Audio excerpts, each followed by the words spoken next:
ក្លែងខ្លួនបាផ្លែច្រើនណាអីលើឃើញសំបាស្គាល់កូនប៉ិនសោកសៅចិនដាវាពេញស្រឡាញ់តួមិនងាយលើ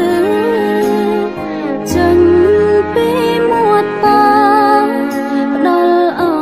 យតាមកាយវិការលះលំពេកហើយពេលមានទងភ័យកូនស្និទ្ធនេះនឹងម៉ាក់ពេលមានឧបសគ្គក៏កូនមិនហ៊ានរកប៉ានៅនឹងមុខកូនខំធ្វើរឹងម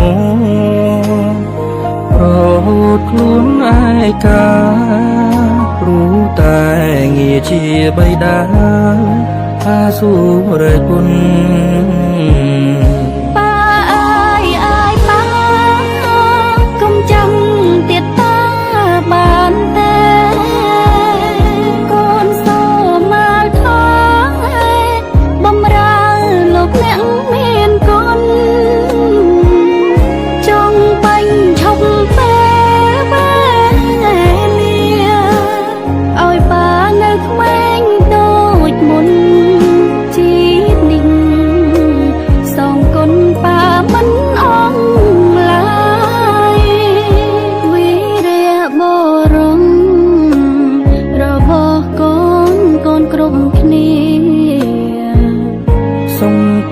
ជឿជា